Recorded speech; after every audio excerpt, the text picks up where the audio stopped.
Jika demikian, beliau selalu buah rahmat. Nabi Adam dirahmati Allah karena Nabi Muhammad sallallahu alaihi wasallam. Penduduk surga, penduduk langit, semuanya dapat rahmat karena nama Nabi Muhammad sallallahu alaihi wasallam. Nah, ini catatan-catatan banyak kita untuk perjalanan kajian Nur Muhammad di negeri ini. Ya, masih kuat. Udah 11:30 nih. Bentar aja perasaan. Tadi jam 10 mulai ya. Korban dongeng Ar-Razi.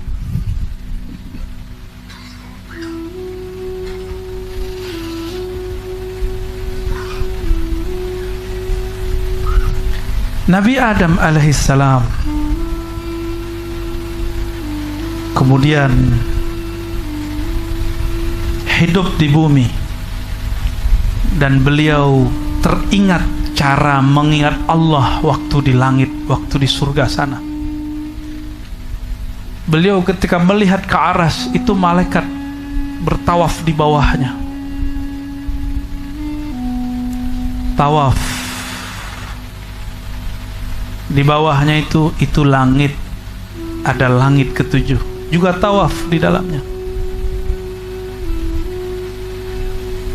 Itu sudah ada sebelum bumi. Ketika Nabi Adam turun ke muka bumi, tidak hanya biji-bijian pohon yang dibawa biji-bijinya, tapi ia juga berequest kepada Allah, minta, ya Rabb, aku ingin menyembahmu, tapi mirip dengan cara dulu malaikat yang tawaf kepada arasmu. Sebenarnya itu tawafnya malaikat di langit ketujuh. Yang langsung kepada aras itu bertawaf adalah nur dan arwah para nabi dan aulia-aulia yang tinggi. Mereka sudah bertawaf. Itulah yang dilihat Nabi Adam. Tapi itu sekali tawaf itu ya, panjangnya bukan main. Dan mereka tawaf 7 kali. 7 kali selesai, turun dapat tugas. Sayyidina Adam meminta hal yang sama. Inilah ontologi Ka'bah. Ontologi itu asal muasal. Hakikat Ka'bah itu diadakan, itu meniru yang di sana. Malaikat di langit ketujuh juga begitu, terus sampai ke muka bumi. Maka Nabi Adam diperintahkan, diwahyukan, hai Adam, bangunlah rumahku. Maka diambillah beberapa batu, bukan batu yang disembah, itu batu diturunkan langsung, dibawa oleh Sayyidina Jibril, ditaruh di situ.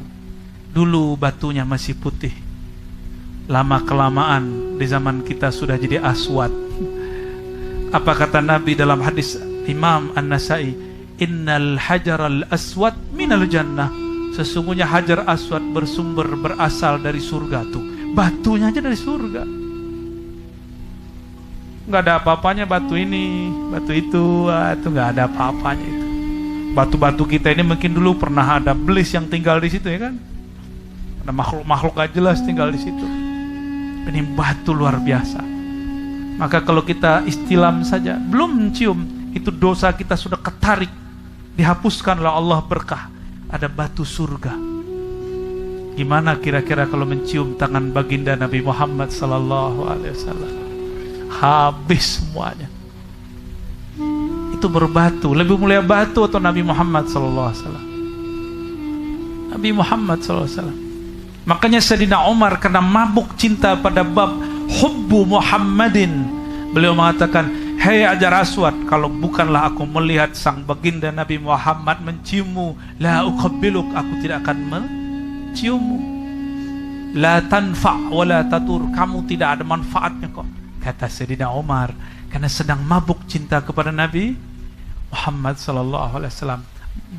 Bihar tauhid namanya, bab cinta tauhid. Kalam ini menyebar seketika tawaf, sampailah kalam itu ke Sayyidina Ali. Sayyidina Ali mabuk dalam cinta yang lain. Apa kata beliau? Justru nur yang terpancar dari batu itu nur Nabi Muhammad juga. Maka Sayyidina Ali mengatakan, bal yanfa' wa yadur.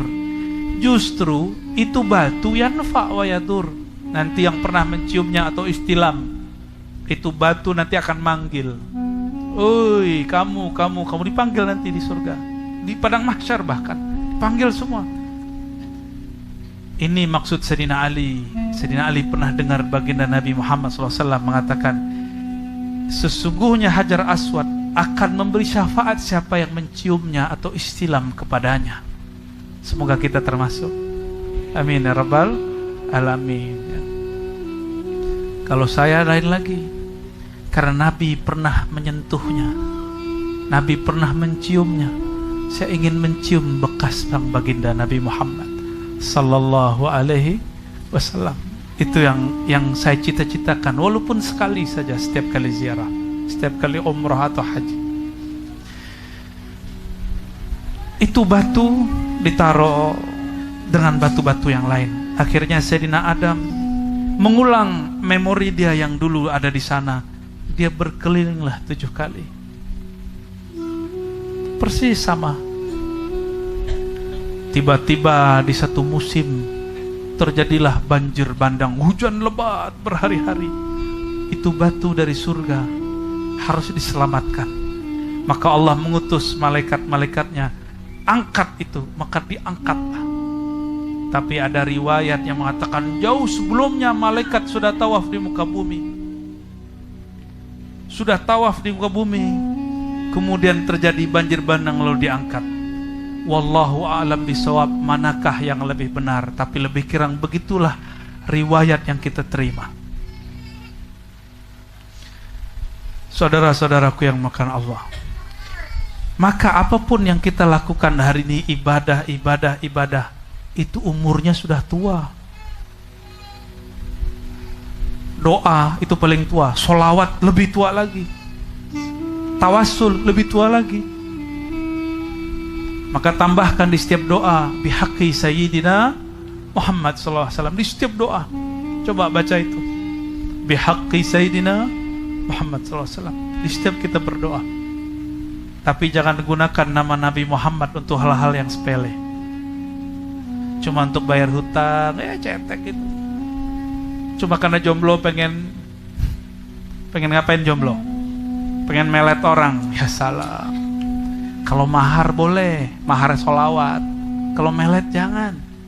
Terlalu remeh yang begituan. Malu kepada baginda Nabi Muhammad sallallahu alaihi wasallam. Pengen naik pangkat, nggak usah, malu kita. Sholawat aja. Emang kalau nggak mau naik pangkat, nggak mau cari dapat rezeki, terus nggak sholawat? Berarti sholawatnya bersyarat dong.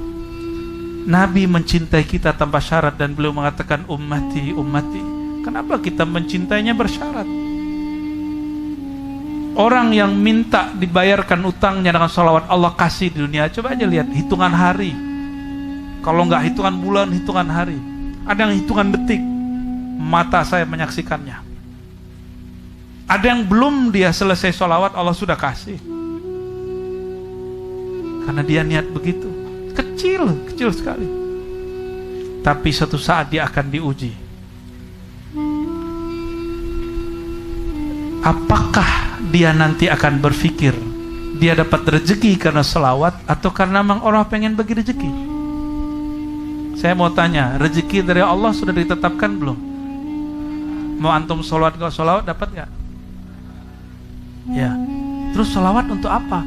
Selawat itu sebenarnya untuk menenangkan hati dalam menerimanya, biar berbaik sangka kepada Allah SWT. Maka tidak ada namanya teman menghalangi rezeki, nggak ada. Rezeki tidak pernah tertukar. Mau disihir 1000 kali lipat, rezeki tidak pernah tertukar. Maka setiap kali kita lihat ada orang dalam pandangan batin kita, dia menghalangi rezeki, itu bukanlah benar, itu dari syaitan. Syaitan yuqi'a bainakumul adawah, ingin membuat kamu berantem. Ada seseorang datang kepada guru saya ini bisa mengobati, ahli zikir. Datang 2 orang suami istri, curhat panjang lalu dicerita.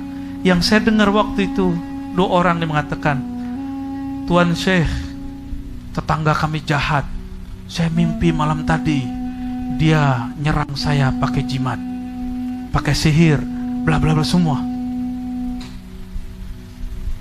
Itu guru langsung gebrak meja. Karena dia gebrak meja, setannya hilang, kabur setannya. Merinding, takut-takutan. Diam. Yang kamu lihat itu bukan kasyaf dari Allah, tapi kasyaf syaitan. Syaitan ingin membuat kalian tengkar, padahal kalian saudara bahkan tetangga.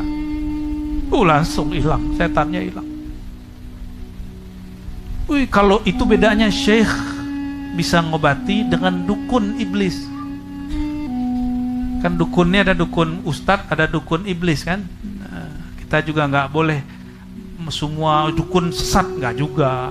Dukun ini istilah lama, ada istilah positif. Ini kan beberapa nih produk-produk dukun beranak nih ya. Benar Pak ya? Dulu lahir pakai bidan dokter, atau dukun beranak, atau brojol sendiri. Dukun beranak ya, produk dukun, maknya musyrik ya? Enggak, ada dukun herbal. Nah, dukun-dukun yang ama syaitan, kalau yang dengar begitu seneng dia. Oh, itu bener tuh yang kamu lihat tuh setan apa? Itu kamu lagi dikerjain sama tetanggamu. Nah, ini hati-hati. Orang begitu nur Muhammad tidak ada di kolbunya. Gak ada nur di kolbunya. Yang ada nar, makanya marah mulu, nyala mulu. Terakhir ya, udah setengah 12 ya. Udah mulai kegerahan nih kayaknya ya. Allahumma sholli ala sayyidina.